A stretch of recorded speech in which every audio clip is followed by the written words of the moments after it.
All right, so I'm here with Byron Anderson. Now, Byron, do you still consider yourself a dairy farmer? You're I'm not a dairy farmer. No, not really. used to be. Yep. You're reformed. Yes, right. I got cured. Yep.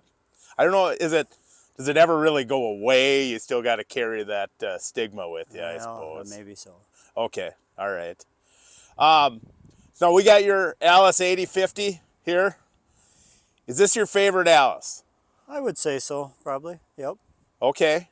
But you're not a super brand loyal guy, are you? Not necessarily, no. But you got a soft spot for the Allises. Yes, I guess so. I guess I just got used to them, and they work for me. So. And you didn't grow up with Allis, No, did you? no, not really. We had every color of the rainbow. Okay.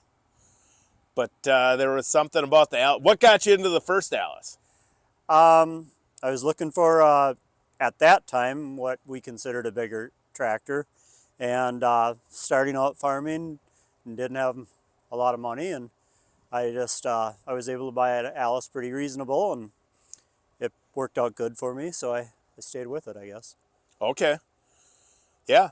So now, what was that first Allis you bought? That was a 7010. Okay. Now that was your first cab tractor, right? Right. Yep. Which became the tractor for hauling manure every day, and It's amazing how nice a cab is when you never had a cab. yeah, that's right. Yes. You know, I always laugh when somebody complains about like a 1086 or a sound guard with the post in the middle or something. It's like, if you never had a cab, they are something else. Yes, I went from hauling manure with a Super M to being in a warm cab, and I was very grateful. Yeah. The only way it was warm on the Super M is if the wind hit it just right, you might get a little whiff of exhaust coming your way, Yeah, right? we did have a heat houser on it sometimes, so that helped. But yeah. Okay. Now, this 8050 came along a little bit later, and because what year did you start farming? I started back full time in '94. Okay. I grew up on the farm and then went and did my own thing for a few years, and then Dad needed help. His longtime hired man died in '94, and so I came back. Okay.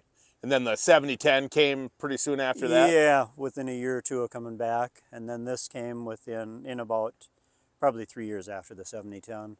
Okay, now, with this then, so if that was the first cab tractor, then I'm assuming this was the first front wheel assist? Yes, that's right. That was a game changer, I bet. Yeah, and I was looking for one with front wheel assist at the time, not just for field work, but getting around with the feed mill in the winter, things like that. So. Well, and you had some wetter ground around. I bet it was.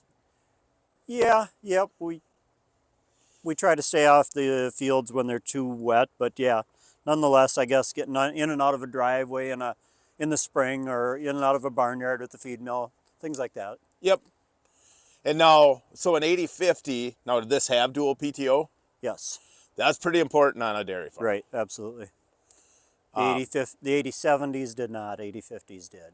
So that's kind of why you were looking for an 8050, maybe. Yeah, 8030 or 8050 is what I was looking for, I guess. Okay. So now, this was late 90s. Yeah, probably mid 90s actually. Yeah, when I bought it. Do you remember how much you paid for it?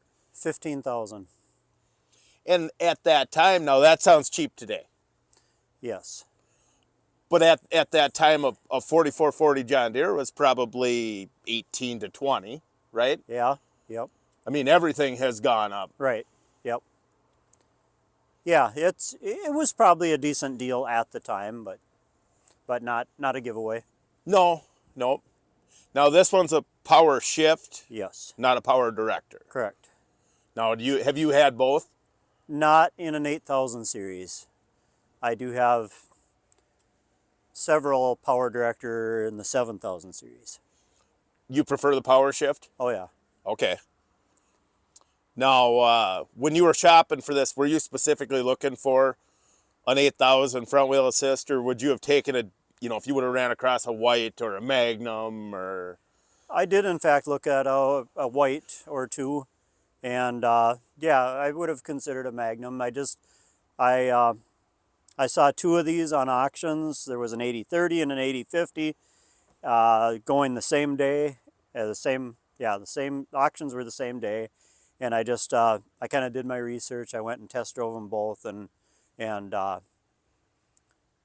actually wound up buying them both. So Because you just, being a dairy farmer, you just had so much money, you could buy tractors two at a time, right? right, yeah, that's about it. Yeah. Yeah, I know exactly how And that if goes. you buy them two at a time, then I try to convince my wife that I got a BOGO Yeah. when I get home. Yep. Yeah. Well, I always thought that's what it was with the Allis's. They just said, well, here, we'll throw in another one for parts, right? If you'll take it. Yeah. Okay. But you decided this was the one to keep.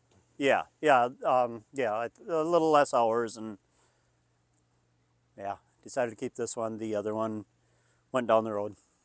And this one's been pretty good for you. It has. We've had one major issue over the years. The power shift did go out once. Other than that, no major issues. Okay. Yeah. And this has been the big horse. Yes, we actually have two of them now, but for years this was the big horse, and I did a fair amount of custom baling, and this tractor was on the baler a lot, and so yeah, it's done quite a bit of work for us. Yeah. That's you kind of take it for granted that a big tractor would have 540 PTO, but on a dairy farm, they kind of had to do any job. You're right. Yep. I mean, horsepower is cheap today compared to what it used to be. Yeah, it must. Yeah, I guess so. It's hard for people to think that a 150 horsepower tractor was a really big tractor, Yeah. but it was. Yeah. Yep. At the time, You're right. I remember a 7120 Magnum being brand new and going, wow, is that a big tractor? Right. Yep. Yep. And now that's a toy. I mean, compared to a lot of this stuff. Yeah. But yeah, now at the time you were farming with your dad for a while. Yes, I was farming with my dad when I bought this. Did he like the Allis? He did. Like I said, I had a 7010 power director. I don't think he was a big fan. I think it was hard for him to shift. They're a little unique in their shifting. He did like this with the power shift, and he did, at the time we were doing tillage. We do no-till today, but back then when we were doing tillage, he liked the front wheel assist. There was less wheel slippage. It just did a nice job. Used to pull a finisher quite a bit with this, and yeah, he liked it. Okay. So the other 8050, of the two, is that one lower houred or? I'm not even sure if I can say, when a tractor's 40 years old, the tax, who knows how much they did or didn't work during those 40 years. And the other one I've got is in nice condition. That one stays on the big square baler pretty much all the time now. And this one does, my son has dairy cows now, so this one does our chopping and grain cart and quite a few jobs yet. Okay. You have plans someday you want to restore this one to keep, or? Hadn't thought that far down the line. Yeah. At this point, I'm just glad if I can maintain it and keep it running. I know how that goes. Yeah. Now, are those 18442s or? Just 38s. 38s. Okay. Did they offer 42s on them? I don't think so on a 8050, but I could be wrong. What year? Do you know what year this one is? I think it's probably an 83. So it's an earlier. No, wouldn't that be good? I think that's getting toward the end. 80. 85, I think, was the end. Well, this may be an 84 then. It is one of the later ones. It's got the throttle on the console, which means it's a later one versus the throttle on the dash.